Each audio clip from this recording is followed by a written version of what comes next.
Australians love a grand final. It means something. It gets the nerves pumping and the blood boiling. Our footy codes live for one day, the grand final. In racing, there are many parallels. In spring, the grand final happens at Flemington. In autumn, it's Sydney's Royal Randwick. For everyone involved, this is their grand final. From the florists to the track managers, the chefs to the milliners. Today is the culmination of a long season, all timed for this one day, this grand final. And for those magnificent thoroughbreds that give meaning to the party, they too have been trained to the second. There is sense to this early morning madness. In the dark of the track work, instructions are barked by trainers and followed by jockeys. Go Richard, lead him up 6-2, right? Slide him You and Adrian back on the big grass, you go 4 home, 2 best come away, right? That's how this chain of command works. Furlongs are timed and analysed. And when the sun has finally risen, the thoroughbred is treated, swum, and fed. Equine athletes on their way to the grand final. Today, they parade in all their gleaming glory, at the peak of their fitness and ability, to be ridden by men and women who starve, sweat, and sacrifice for a shot at their own glory on this day, the grand final. Sydney's stunning harbour and its racing home, Royal Randwick, become the showpiece of the thoroughbred world. This is the championships, the grand finals of thoroughbred racing. And another stunning day in Sydney, as we had last week for day 1 of the championships, as we roll into day 2, with the feature being the Longines Queen Elizabeth. It's the richest weight for age race in Australia at $4 million plus the trophies. And all up, can you believe it, $10.8 million, including the trophies, with the 4 Group 1s. Royal Randwick looks great. Hugh Bowman, well, he's already started with the winner today, but he could get to $20 million in prize money won this season. No jockey's ever done that. He's on about $14.5 million. He's been sweeping the borders, Hughie, and that's him on the Mighty Winks last week. More about her later. And what about for Ollie? He's had a little bit of a drought, to be honest, in Sydney, but if he wins a Group 1 today, and he's hitched his ride with Kiramara a bit today, with Ascadelia and Jamaica, also with Chris Lees, with Lucia Valentina, he'll join Roy Higgins on 108 Group 1 wins. He maybe go past him. George Moore's the only jockey to have won more than that on 119. So it's real racing royalty with Ollie today.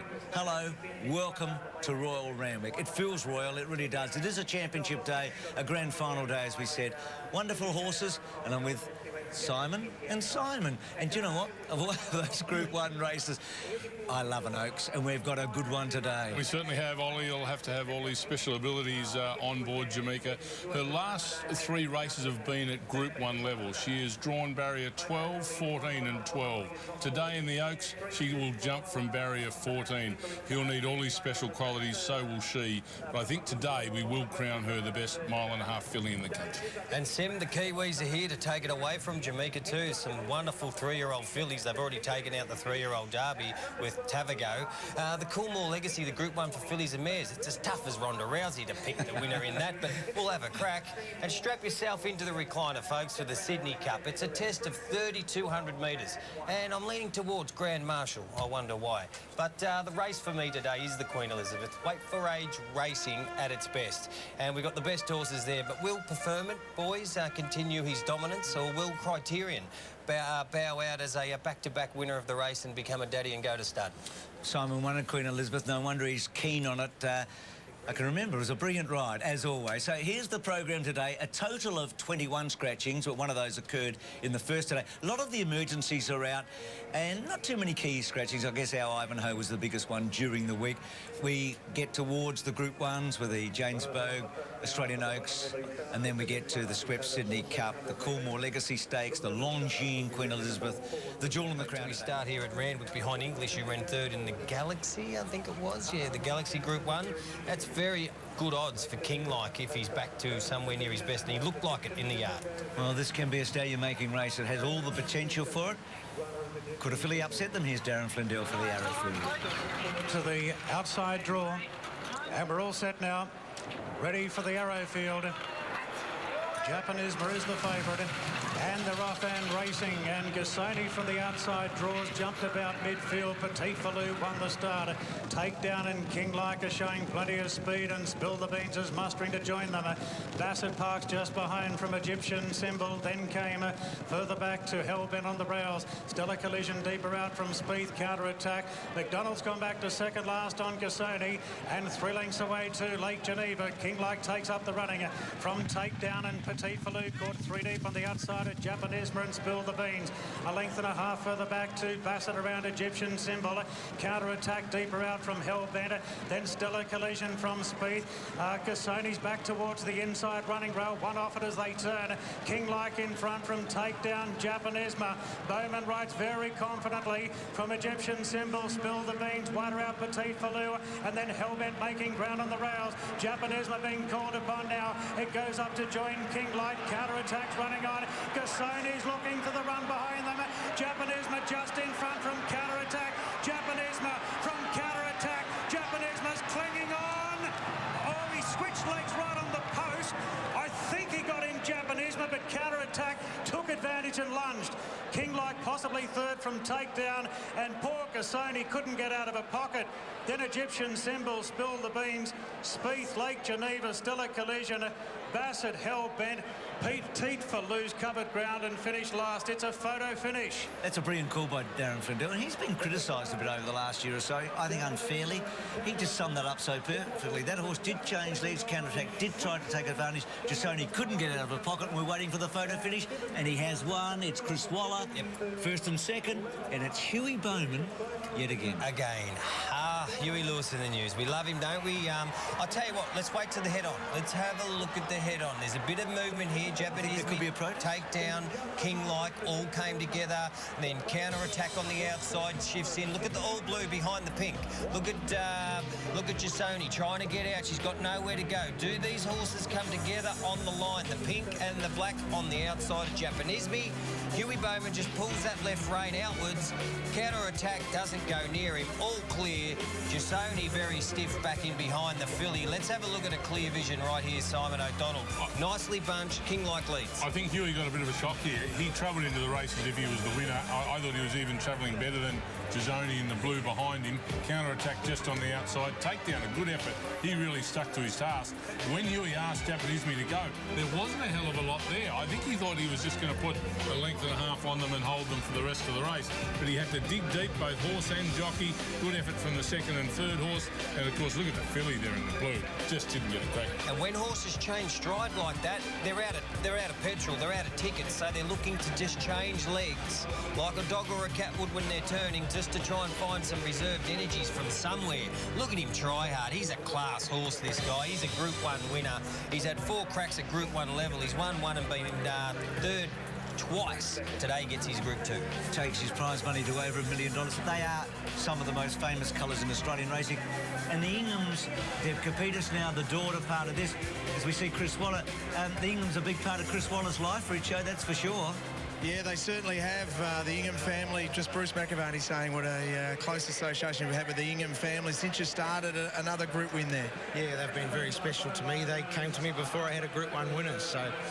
and this horse was a Group 1 winner for them back in the spring, and he's been unlucky not to have won another one since. Last start in particular, the William Reid, it was close to his best run. So he came into the race with good form, and he's got the job done. Narrowly, at least it was a stablemate fighting him. That's right, Jeff and Mary Grimish with their horse charging at him as well. So you're in a conflicted spot there as the trainer. Yeah, certainly were, and they've been great supporters too. So I can remember back, although where Red Tracer narrowly beat Catkins in the mire. So it goes in roundabouts, and they won all. Fantastic for Japanisme to win this race. You touched on it. He certainly deserved that. What's next for him? He's a great sprinter, so they're hard to come by, believe it or not. And well, we thought about taking him overseas, but I think it's a year premature. Get another Group 1 or 2 next to his name, and then he can go for those sprint races later on. So obviously the family will decide that, but he'll be in the Group 1 sprints in the spring. Terrific win, well done. Thanks. Speaking about going overseas, of course, the father of this horse is into the Australian Racing Hall of Fame because of what he did. Choisir, he went overseas and won the King's Stand and the Golden Jubilee. He was a remarkable chestnut horse. He's been a very good sire, hasn't he? And this is one of his best horses. Trained by Paul Perry, who trained also Fastnet Rock. Outstanding trainer, great team. And this is what it's all about for the owners, coming back in a huge crowd on the right of screen after your horse winning. That's what it's all about. You spend the money to buy them at yearling sales, as they've had just recently. Now they get the cash back and walk down that wonderful lane. Well, what a connection of, Deb Capitas, the owner, Huey Bowman, Chris Waller, and I think of the mighty Mare Winks, and she's been the show stealer so far in these championships. A win last week in the Doncaster took her to greatness status. This week at the English Sales, the next breed of champs went under the hammer, including a half-brother to Winks. So let's have a little tease for that story.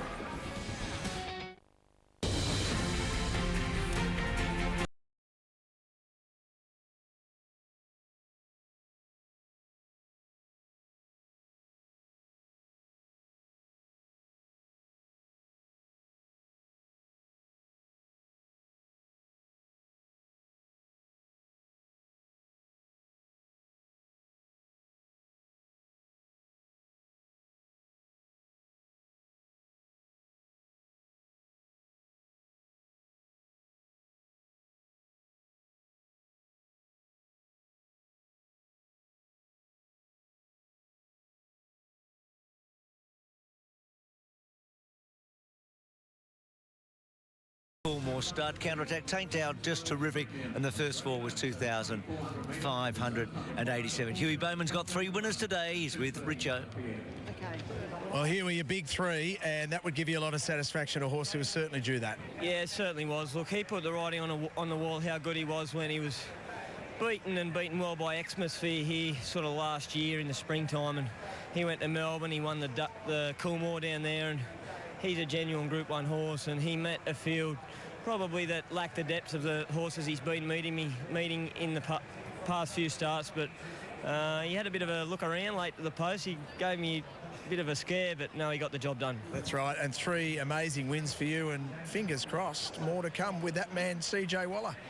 Yeah, look, I obviously prefer him, and he's been a wonderful horse to us already this campaign, so we've got high hopes for him in what looks to me to be a very competitive race, and why wouldn't it be for the $4 million on offer by Longines? Okay, and you've been riding on the track.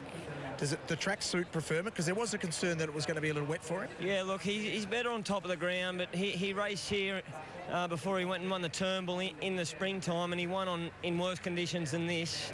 But then again, the race wasn't as competitive either. So, look, he's better on top of it, but it's not too wet for him. Well done, mate. Thank you. Huey's now leading in the Nathan Berry medal by 1 vote over Tommy Berry. Simon Marshall, we're going riding with Craig Williams, and he has a pretty big ride here, doesn't he? Oh, straight out of the 1,200-metre chute. Look at this, from gate 9, gets a little bit of cover. Japanisme's in front of him in the pink. You can see Egyptian symbol is in the black and white squares on the yellow sleeves to the right of screen. That's stellar condition on his outside, just wanting to squeeze him up. Bassett there in the white with the white, blue stripes. As we gallop down the side now, just a beautiful, nice tempo. Petite Falu's caught 3 and 4 deep. Japanese in the pink keeps Damien Oliver out wide. You can see Spill the Beans in the yellow and the black diamonds right of screen. King-like out in front with takedown. We turn for home inside the 400. You can see Petite Falu. She's gone. Counter-attacks pushing through, getting on the back slipstream there of Japanisme. It's a ding-dong battle. King-like presses a button. Takedown. Here comes Japanisme. He joins in. Right here, counter-attack. Craig Williams thinks, I've got you. I'm going to peg you back. Look to the right of screen. The red whale. That's 100 metres out now. And he just misses as he gets to the line. Huey Bowman, look at that left arm throwing the kitchen sink there at Japanisme as he changes stride. Great gallop. That's a 6 furlong gallop if you love one. There's the owners, Deb, Capitas and the gang. This horse breaks the $1 million mark after that. What a phenomenal sprinter he is. He's a gelding. He's only 3 years of age and he's a star. Yeah, we'll see him back for the Darley Classic, I'm sure, at Flemington during the big carnival down there. That's what Chris Waller thought. And then maybe eventually, after big races in the autumn, off to a place like Royal Ascot. So a terrific win for Chris Waller and Huey Bowman. And to think we've had so much great racing already, and the Group 1s, including the Oaks, are about to start. For over 130 years, the Australian Oaks has been the ultimate test for the classic 3-year-old filly. Run over the 2,400-metre trip, the best staying fillies from Australia and New Zealand race for $1 million in prize money. Some of the greats to win this race, Surround, and in recent years, Royal Descent. The Kiwis have won the last 2 Oaks with Rising Romance and Gust of Wind. And this year, the Kieran Maher-trained Jamaica from Victoria is looking to become just the 4th filly to win the VRC Oaks and Australian Oaks double. And on board the Iron filly, Damien Oliver, striving for his first win in this classic. And it's a fantastic field today. Jamaica up the top. Robert Smurden knows what it's like to win big Oaks, but I reckon Simon O'Donnell, if he wins today, there might be a tear in his eye. Will be a tear in his eye, Bruce. Robert Smurden joins me now, and this is a special day. You lost the industry lost a great mate, and you lost a great mate during the week in Phil Sly. Yeah, he's going to leave a hole in the place in more ways than one. He's been a great backbone of the stable, but he was a great bloke to know. He was a great bloke socially. We had a lot of good times, travelled overseas a few times with him, and yeah, well, I think we're missing him already. One of those sort of guys with all the trials and tribulations of his health issues, always had a smile on his face. Yeah, well, he learned to put it into perspective, you know, like if a horse got beat or had no luck or he lost on the punt, he said it became irrelevant to him. So he always had a positive outlook, but he did surprise me with his attitude toward things. When it looked grim, he just said, what do you do? And he just rolled on with it. Can you put a smile on his face wherever he is today and also one on yours? Yeah, I don't know whether life's full of fairy tale endings. I'd like to think so, but look, she's fitting well. She comes through a soft form line in the Tassie Oaks, but she's going well, gets a good run from an inside barrier, so I think she'll handle the soft ground all right too. You won some wonderful races over the years, but this will be a special one if you can do it. I most certainly would, yeah. In the circumstance, if it could happen, it would be very special. Good on you. Enjoy it. Good luck. Robert Smurden joining us there, Bruce. A big day for him. Emotions are high. Absolutely, Simon. Let's look at the totes for the Oaks today, and brought to you by James Bogue. So Jamaica's the favourite at 360, single gaze at 870.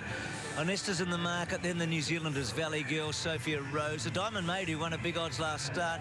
She boards the horse, of course, for Robert Smurden at $55. Happy Hannah, $5. That would be some sort of a story. Hannah, the daughter of John Singleton. Let's go and join Richo. He's with Ollie.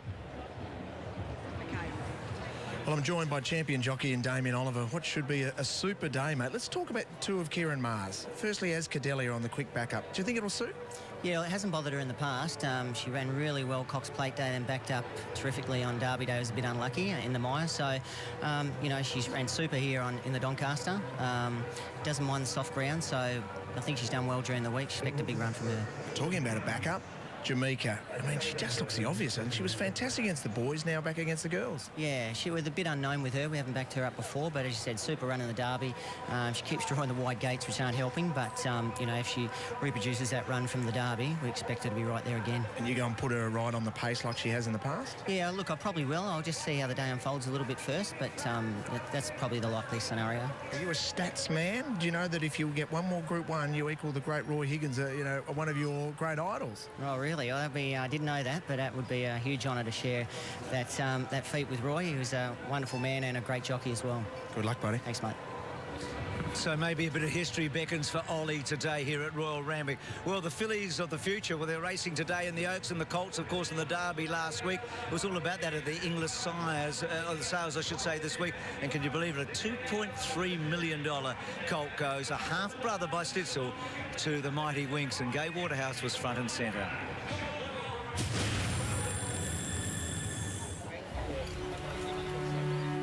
Pete, tell us about lot 135. I'm sure this colt has been the most popular here at the sales yard. Very much so. I mean, obviously, he's a half-brother to Winks, and everybody knows how good she is.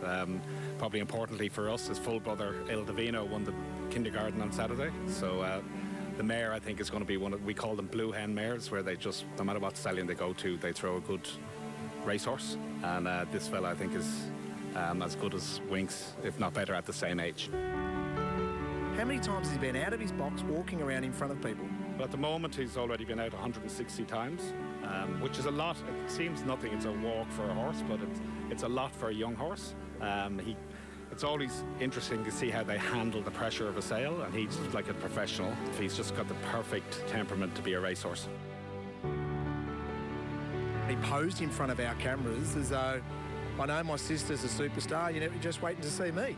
Yeah, like it'd be terrible to be come up and through the family and having Winks as your eldest sister. But look, we're very hopeful with him.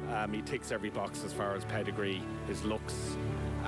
He's been very well received. You never know on a horse sale what they're going to make, and we're just hopeful that people like him as much as we do. Is there $1 million for him? $1 million for him. $1 million over there. Everyone, come on. He's a half to wait. 1.1, 1.2, 1.3.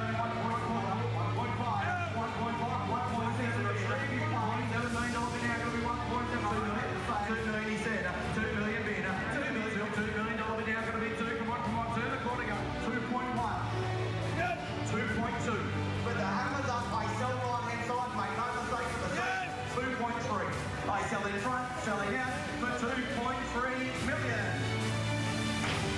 2.3 right. Well bought, Gai Waterhouse. Hold your applause, please, so we can get the colt out of the ring.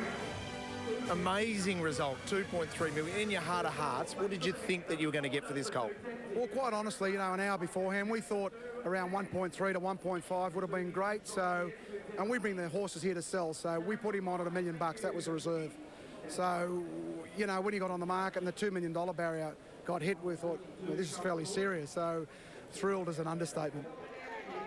Well, Gai, firstly, congratulations to you, and I believe there's going to be some famous colours with a very expensive horse coming your way. Well, I'm very privileged to be training for Emirates Park. He stood out as the colt of the sale. And over budget, I don't think so. You look at what if he went and became the racehorse we believe he will, you can't buy him. So it's better to go here and start at the bottom and get him, at the basement, so we can have the fun of racing him. So from the excitement of the sales ring to the excitement of race day, I'm with the First Lady of the Turf, Gai Waterhouse. What a big week you've had, Gai. Certainly has been, Bruce. And it doesn't finish, of course, today with the championship here at Randwick. You've got the running of the Oaks and you've got the ARROWFIELD Sprint. You've got, of course, the Cup, and I've got 2 runners in that, Bruce. Absolutely, and we'll talk about them now if you like, because they're both going well, and I think Cafe Society's a heck of a chance, and the New Zealand DIC's progressive, isn't he? Very much so. DIC didn't race when Cafe Society did it 2 starts ago, so Cafe Society had that edge on him the other day, but I think they're pretty even Stevens. I can't fault the Cafe Society though, and he's beating his chest. He's as fit as a fiddle. He claims 3 kilos, I think, or 2 kilos off the horse that beat him the other day, and he was only beaten a head and a neck. I think he's a real live chance. You've got Chad Schofield, who's riding super and now riding in Hong Kong. And then DIC's a bit of a silent achiever. I think you'll probably see the best of him in the spring in Melbourne. And what about all the blue bloods you've been involved with this week? I mean, you've got the half to Winks, a full brother to Il Divino. You've got Lankin Rupee's brother. I mean, you must be absolutely thrilled with what you've come home with. Certainly have.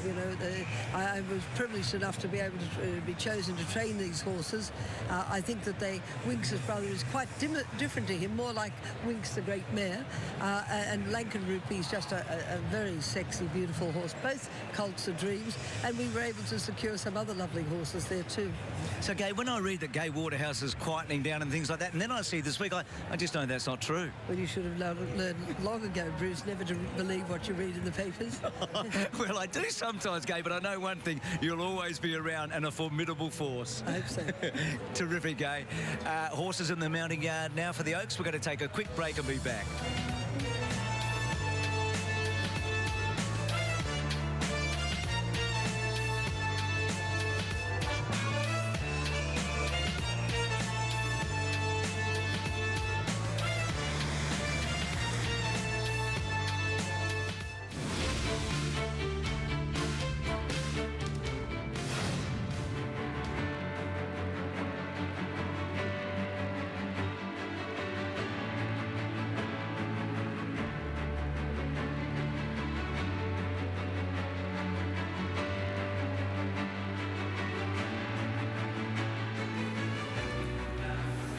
So the first of the 4 Group 1s today, the $1 million Australian Oaks. Let's start with Jamaica. And Simon, everyone wants to know, how did she pull up after the Derby? Yeah, have a look at it, Bruce. Got her head down, beautiful and alert, stretching out, lovely she is. She's backed up very well. There's no problem with her holding her condition. She's had the 4 runs in. She comes second off a Derby. Tavago, the boy, beat her in that over that 2,400-metre gallop 7 days ago. No excuses, just Damien Oliver needs to get in, going out of the straight the first time and rest at some stage, and she's the one to beat.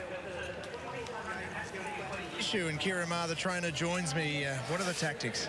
Well, Damien's had plenty of practice at wide barriers on this horse, this preparation, so I'd say it's probably similar to last week. You know, she'll roll forward if there's enough speed. Well, she'll slot in. If there's not, well, she'll take it up. Okay, and for your point of view, has she pulled up well from that terrific run in the Derby? Yeah, she pulled up super. She hasn't left a note all week and seems nice and bright and free in her action, and she doesn't look to have tightened at all either. You know, she still looks like quite full in condition, so very happy with her. Fantastic news. Good luck. Thank you.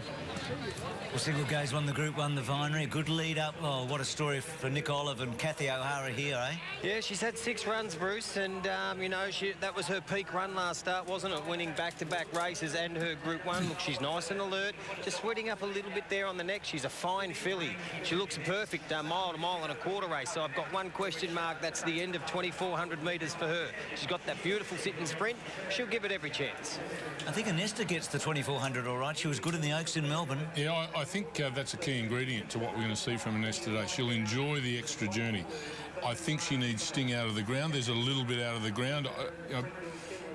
Not all suits, but she should be kept safe in breeding. She's been turned out really well. This is the race they've set her for, this preparation. You can't have it looking any better in a mounting yard for an Oaks than that. Sacred Eyes are big odds. Look, she had the big weight last week and she stuck to her guns. Yeah, she stuck to her guns. I thought that was a poor race that she's come into this through the Adrian Knox. It was as weak as I've seen for a long time. So I'm not surprised she's out in betting. She's a filly with good talent. You would forget her last time trying at the 2,400, which is the VRC Oaks. She was wide the whole journey. You give her another chance. Well, Ambience was in that Oaks in Melbourne as well. She was third. She was right up with the best fillies over a trip in the spring. I don't think she's come up, though, this time. I think she's gone down a notch and the others have gone up a notch. But Valley Girl is one of 3 New Zealanders, and they're all with a chance, Simon. Yeah, she's a beautiful size. Have a look at the size of her. I'll get right up beside her. That's a 2,400-metre filly. She was super last start. Just not quite sure she was happy on the inside of gallopers, so she'll improve with a little bit of room. She's drawn out, which will help her. Now, her New Zealand Derby run, where she was beaten less than a length, has been franked with Tavago. So she's right on cue to run super in this race. Well, this next New Zealand filly is not as big, I don't think, and she comes through different form lines, but she lost the New Zealand Oaks on protest, Sophia Rose. Yeah, I've been looking forward to getting a look at her, and looks like her coat looks good, and she's come up since that loss in the New Zealand Oaks. She is a very, very good filly. She's been... She's gone out early, Simon, by the way. Sorry, mate, to butt in. She's gone out early. It wasn't her, okay. Look, her form leading in New Zealand's been sensational. She's won her last 4, then the Oaks she ran second.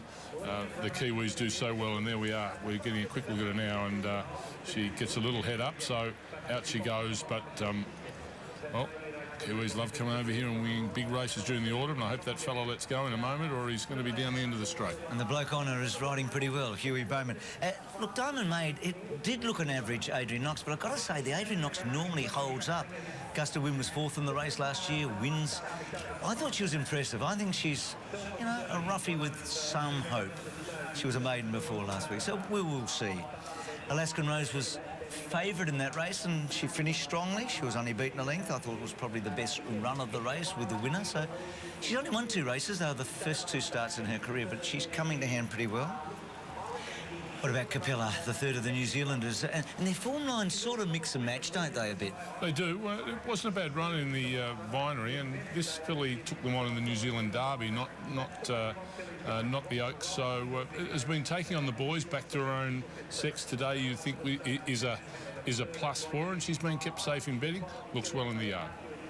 Well, you spoke to Robert Smyrn earlier about Chabot, and look, Phil Sly, the owner of those famous colours. Mo Sheen, probably the horse, or certainly when you think Oaks with Phil Sly and Robert Smyrn, those are the colours with Mo Sheen. She won the Tasmanian Oaks. She was okay last start against the boys, but it would be a surprise, but a lovely surprise. Self-esteem. Good filly, in my opinion. She's huge odds, and she probably should be, but she raced against Ghost Protocol and ran well, and then at the last start she did a lot of the work in the Vinery and was only beaten a length and a half. Look, it'll be a surprise, but I think she's a decent horse. Simon, this is a great story. John Singleton didn't come today. Hannah, his 21-year-old daughter, turned 21 during the week. She's got John's corporate box today, and I reckon they'll be swinging from the rafters if this one wins. Yeah, she drifted back from an inside gate there last start, and she powered to the line. It was a really good Oaks trial. She was a good Oaks trial last start. Yeah, it couldn't have been a better Oaks trial, Simon. She hit the line, you know, full of running, suggesting that the distance is going to be perfect today. She handles the sting out of the track, which is how it is today, and I love the way she's parading. She's nice and relaxed, is what you want to see, and yeah, bring it on. Let's do it. Good luck, mate. Looks well, Bruce. Well, Peter and Paul Snowden saddle up 2 runners here. I'm joined by Paul. Firstly, self-esteem. Is she have the class to win an Oaks? Look, I think she's thrown under the radar a little bit, Rich. She's come through the lesser grade races, and to see her bob up the other day at the Vinery, stick on as well as she did, definitely wasn't a surprise to us. But look, it's going through a brooding. She's definitely not bred to sort of, you know, that stoutly bred side to get a real good grueling 2400. But she's as tough as nails. She doesn't know that, and she goes out there, and that's why she's her record speaks for herself. Yeah, well, I'm convinced that Happy Hannah's good enough for this, though. Well, Happy Hannah only just beat her home. She was back on the fence, self-esteem, and Happy Hannah's beat her, you know, 3/4 a length in the Vinery. So, you know, if one can do well, hopefully the other one can do well. Hopefully this great carnival of yours continues. Good luck. Thanks, mate. Interesting stuff comparing the two. Big difference in the price. And believe, look, she only started racing on February the 6th, can you believe it or not? She's got talent, there's no doubt. I think she's probably getting towards the end of a first prep, but Anthony Cummings has pulled off a surprise or two in big races over the years. More than once, we know that. So James Jordan, now I am interested. Last week you gave us a very good tip with Jamaica in the Derby, the each way, and that came off. Have you stayed with her or not? No, Bruce, I've deserted her. I just think she's got that outside gate, and it's a tricky start here at the 2,400 metres at Randwick. Probably only a 300-metre run to the first turn. With the outside gate, Ollie's going to have to work to get her across, and if he doesn't cross, he could be working a lot through the first 400 or 500 metres of the race. So we ended up going with, was going to go with Sophia Rosa, but having seen the way she paraded, I got turned off her. I've gone with Anesta. I think Anesta's going to be primed for this race. She's the sort of horse that can only win the Oaks. They wouldn't have been trying to win those lead-up races, so I'm going with her on an each-way basis. I think she's a good play. Yes, James, and I tend to agree with you. And some smart money on Hanesta to say going to run a really big race, and it looks good each way value, but it's into $9.50, and at one stage we did bet $12 Hanesta, so it's a big watch from us. Jamaica, though, is the best back runner. It's into $3.30 from $3.60. Had some good sized bets on the fave. We'll take a hit here. Best back to beat it, though, is Sophia Rosa, the Kiwi. That's in from $10 in early to $8.6. Happy Hannah's gone cold, $4.60 out to $6.50. In fact, $50. There's no money for Valley Girl. Capella's out from 7 to 14. Of the others, not really much happening at the big odds, so they're sort of playing with Sophia Rosa, Hanesta, and the favourite, Jamaica. And Matty, what about the Crown Bet special? Well, it's every race today at Randwick, Bruce. Have a bet, and if your horse runs second or third, you can get your bet back as a bonus bet up to $50. So I think Jamaica in this race, I'd be very surprised if it doesn't have a free hit and it doesn't run in the first three.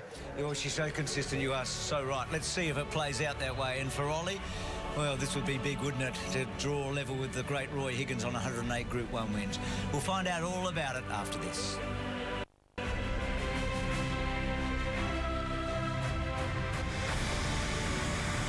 Randwick, and a fantastic field, lots of depth, but a pronounced favourite.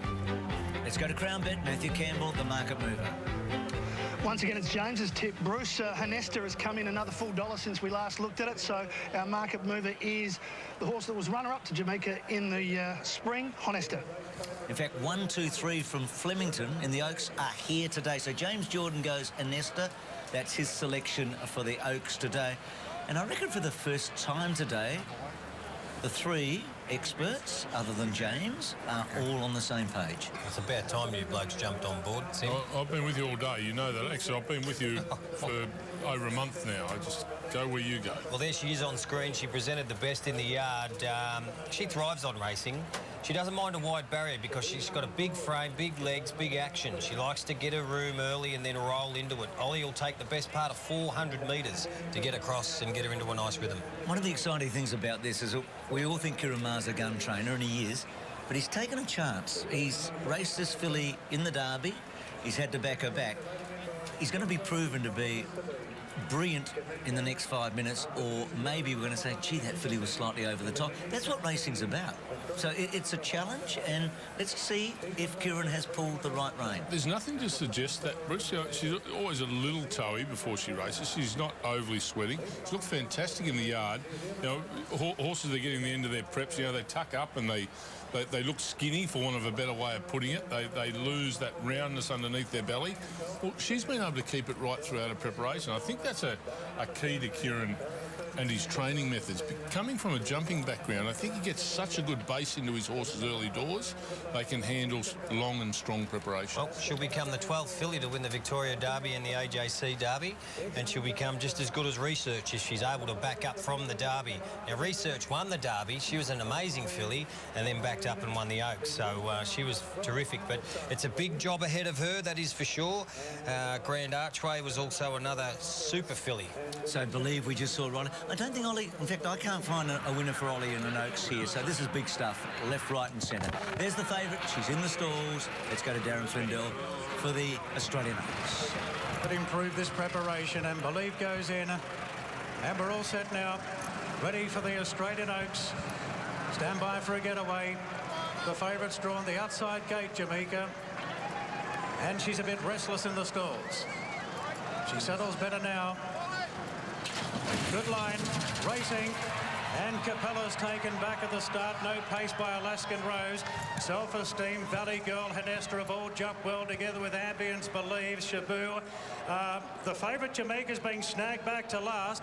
Posing up midfield is Sacred Eye on the fence. Severe Roses finding a spot in front of Happy Hannah.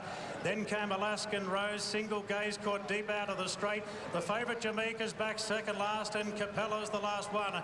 Valley Girl first to find the rails, but Self-Esteem's going to head her off, and Self-Esteem takes up the gallop in the Oaks by 2 lengths on Valley Girl.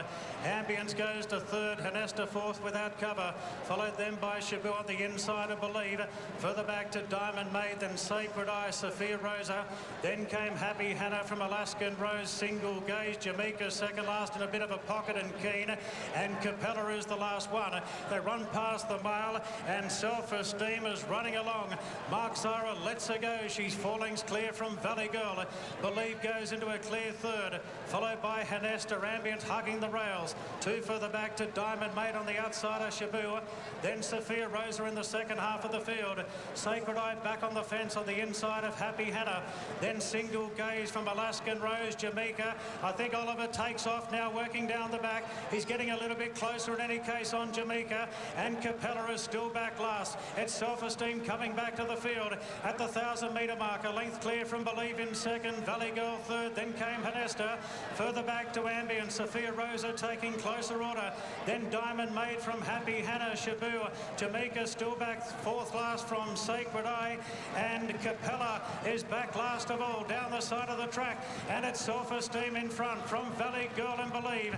Then Hanesta, Ambient, Sophia Rosa, Diamond Maid, Shabu the inside. Shin gets going now on Happy Hannah. She's picking up at the 600 metres. Jamaica getting onto her back from Single Gaze. Then Sacred Eye from Alaskan Rose, and Capella is the last one. Around the turn, Valley Girl goes up on the inside of Self-Esteem. Valley Girl hugging the fence. Single Gaze has fallen back in the field. Believe going to third, followed then by Ambience, Sophia Rosa. Then came Shabu. Jamaica gives them a big start. It's Valley Girl, Self-Esteem, Believe. Sophia Rosa's lifting. Ambience for the last shot of them. Jamaica is trying. Sophia Rose hits the lead. Sophia Rose in front from Believe and Ambience. And Sophia Rose takes out the Australian Oaks. She beat Ambience and Believe. Followed by Jamaica. Then Shabu, Capella late. Valley Girl couldn't pick up on the fence. Then Sacred Eye, Hanesta, Self-Esteem, Alaskan Rose, Diamond Maid, Happy Hannah Sprint. She found bother on the home turn when Single Gaze fell. And Kathy O'Hara's down on the track. And obviously that is a very big story, and we will be watching that and just hoping at the moment that everything's okay there. Look, Hugh Bowman wins. He's just having the most remarkable day. He's had 4 winners. It's his 3rd Oaks. This filly comes off the New Zealand Oaks where she lost on protest. She covered ground. It was an amazing win. She'd come here in the spring. She was only knee-high to a grasshopper. She's filled out a bit. Jamaica was a very strong run, but she had a lot to do, and Ambience was probably the big surprise. A big surprise. She's shown no form this autumn whatsoever, but take nothing away from the winner. She had nothing go right for her. She travelled wide the whole journey. They're tough and they're strong when you get to a mile and a half, these New Zealand stayers, and that's exactly what she brought to the table. The other big surprise is Believe. She's run 3rd. Yeah, first shock of the race was Jamaica snagged from the start, goes back to 2nd last. I thought she was huge. She over-raced, got on heels. This filly here, though, she was exposed too early in the New Zealand Oaks. She was a sitting duck. She wobbled down the straight until she was challenged. She lost it on protest. She won the race, but due to her greenness, have a look at her wanting to run in here on one rein. Huey Bowman, he doesn't panic. 3 deep. Okay, I know you can stay. I'm going to give you the room. I'm going to wait and let you show me how good a stayer you are. She was on one rein, the left rein, all the way down the straight, but my heart and my mind is with Kathy O'Hara right now. The news right now, she's with the paramedics. She can move her legs. She's sitting up. So that will keep Thank God for that. Single Gaze is okay. The horse is okay. So that's a really good result. Simon, Tavago last week you tipped us into as a roughie. You like this one as well. Well done to you. I mean, this one not quite the price, I know, but great tip. And she did hang in. Full credit to her. Believe. I mean, God, she started racing on February 6th this year. She runs 3rd. Ambience runs 2nd. Jamaica, Ollie, it was a big call to go back, wasn't it? Yep. Was it the right call? Oh, look, in hindsight, we can all say no sitting here right now, but she jumped with them, but he had it clear in his mind that he wanted to try and get some cover on her and try something different with her today. In hindsight, there was genuine speed, as we could see, rolling out of the straight with Self-Esteem the first time. She probably could have slotted and fitted in just nicely, but we watched this from the top of the straight. That's Ollie to the left of the screen in the lime and the blue, but look at this winner on one rein. Huey Bowman, isn't he just on fire? Hits the lead in the Nathan Berry medal. Huey's on fire, and Carter Kiwi win an Oaks and a Derby, Richo. It is extraordinary. New Zealand win again, and Stephen Marsh joins me. Steve, what a super tough filly. They can't take this one off her. No, thank God for that. Look, this is just an awesome race to win, and so proud of her. She got into a nice spot. You know, she was 3 wide, but Hugh had her so relaxed. She still wanted to do everything wrong in the straight. I thought, oh, here we go again. But no, she was good to the line, and look, it's just a huge buzz to win a race like this. So many good judges are saying this is a year too soon, what she could be, and she's doing this purely on talent. Well, we brought her over earlier on and gave her a couple of runs. She was, as Ron Dovesy said, she looked like a little foal, and that's what she did. But we've always had this in mind from a long way out. You know, Lib and Bruce, you know, this is the race they wanted to come for, and you know, I think all the planning and all the hard work's paid off, and you know, Troy Harris, he rides her every day. I tell you, she's attacked ponies here. She's jumped on horses, nearly killed him. You know, he takes a lot of credit. And my team back home, you know, she's difficult, but she gets a lot of time put into her, and that's where we get the results. And the New Zealanders win the Derby and the Oaks and continually provide stayers. Yeah, at least Trent can't have all the bragging rights now. He rang me this morning, wished me all the luck, and I said, mate, I don't know if I'll be able to face Cambridge if you're the only Group 1 winner of this the championship carnival. So at least now we've both got bragging rights. Fantastic. Can't wait to see her in the spring. Yeah, thanks very much. Cheers. Of course, the Marsh family have a great connection with the Melbourne Cup. Bruce Marsh, the father of Stephen Marsh, the great jockey, and have been so successful in Singapore over the years, haven't they? Look out, Spring Carnival in Melbourne, Caulfield Cups, Melbourne Cups, Tavago, and now this filly. They have been super impressive. Sophia Rosa, when she learns what it's all about, as I mentioned, she lost the Oaks in New Zealand on protest because she's green as the grass she's running on, and today she was on one rein, wanting to lay in and still not wanting to attack the line. When that all happens and the penny drops, as we call it in racing, four-year-old mares in Caulfield Melbourne Cups, Bruce, have got good records. Oh, they sure have. If Black Caviar was 580 kilos, what would this filly weigh? She's not big, is she? No, she's very thin. In athletic, though. She doesn't carry much on the girth and the belly, but she's athletic. Look at that length right through to the hind quarter. Got a great hip bone on her. That's where the power is. Oh, Richo, you and this bloke are joined at the hip. That's right. We're going to start to get him a Channel 7 contract the way he's going at the moment, Hugh Bowman. 4 wins. Super tough Kiwi filly there. Yeah, she is. You know, I just had to be content with 3 wide, and I didn't have cover, and it's not ideal over a mile and a half, but like there was nothing I could do about it. I just had to keep her in a rhythm, and she's a difficult horse to ride, to say the least, and I'm just so pleased that I could win for the owner, because I may have cost him an Oaks a few years ago on Lucia Valentina, so you don't very often get a chance to redeem yourself, and I just can't believe it's happened, and I'm so grateful. What is it with you and the Kiwi stayers, whether it be a Derby or an Oaks, you seem to always team up with the right one? Yeah, well, I suppose it's years of riding for them, and, you know, obviously Lion Tamer was the first one with the VRC Derby, but, look, I've had wonderful association. Actually, I'll tell a lie, it was actually Daffodil was the first one in this very race, so to the Chittix, I'm sorry about that, but no, I've had a great association with a wide range of Kiwis, and look, for Stephen Marsh, I can't tell you what it means. He's a wonderful trainer, and he thoroughly deserves it. 4 winners on one of our great days of racing, including a Group 1. It just doesn't get any better than this. It might. Good luck. Thank you. Great stuff. And Richo, Kathy O'Hara has been placed in the ambulance. We're seeing some vision now, so I know you'll bring us right up to date there. I think single gaze is okay, Richo. Came back with the clerk of the course. I don't know if you've been able to have a look at that at all. A lot going on down there, mate, I know. Yeah, no, that report is right. The Kathy O'Hara, I'll be straight on to that now, Bruce. We'll investigate and bring you all the latest news here on 7. Yeah, thank you for that. So all fingers crossed there. Oh. Kathy, of course, was the toast of the racing world a couple of weeks ago, wasn't she, with the Vinery, and for her to have a ride in the Oaks today. But look, it is Huey's day. We talked about the fact that he might be the first jockey ever to win $20 million in a season. He was on about 14.3 before today. He's had 4 winners today, and he's won about $1.5 million to $2 million with the Queen Elizabeth, the Calm, and other big races. I mean, he's just, well, it's an old cliche. He's on fire.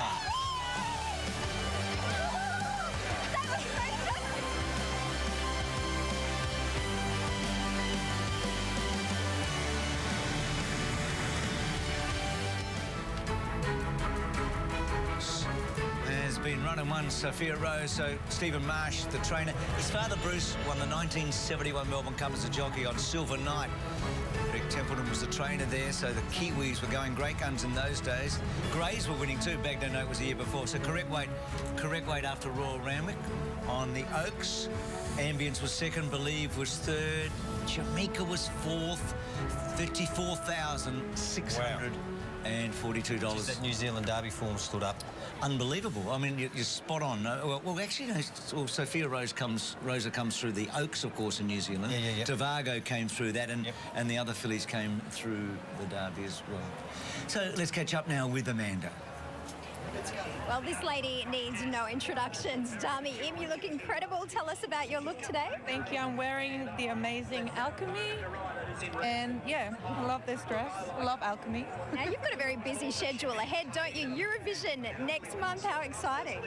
Oh, look, it's less than a month left till I actually fly over to Sweden, so I'm really, I don't know, I'm excited, but I'm super nervous as well. It's getting so close. You'll do us proud, I'm sure. Now, of course, it is about the racing today. What's your strategy? Do you have any tips on picking a winner? I don't really, I don't think anyone should come to me for advice. I'm always the one that's losing, but I don't know. I just eat all the food and just enjoy whatever happens. So that's my strategy. I don't blame you. That's a pretty good strategy. Well, we'll let you get straight to that. Thanks so much for your time, Dummy, and good luck next month. Thank you. With model, fashion blogger, and of course host of Maya Fashions on the Field, the gorgeous Nikki Phillips. Now, Nikki, what have been your fashion highlights during the championships? Well, obviously last Saturday we saw monochrome come in, which of course was Derby Day. So, a very strong play with black and white, and the ladies really nailed that on the head. They really showed their style. Today we've obviously got a little bit of colour, which I think is more fun. It's harder sometimes to style, but Fashions on the Field is all about taking trends and making them their own, really showing their individual style. So I'm really excited to see what we're going to have today. Lots of colour, I think, and we've indeed coordinated. I quite like this look. Now, how would you describe the look for the autumn racing season? Well, I'm excited because we're seeing a lot of block colours come through. Lace, which you've dressed perfectly for today, which is very feminine. And, of course, that 70s vibe is playing really strong, so there's beautiful bow sleeves and great necklines. And you've brought an incredible style to the track. Can you tell us what you're wearing? I am wearing Yosion Bay Nerida Winter, and, Yosion just knows how to make a girl feel great, so... Let's take a look at the dress. It's stunning. Well, thank you so much, Nikki Phillips. Enjoy your day. Thank you. Same to you.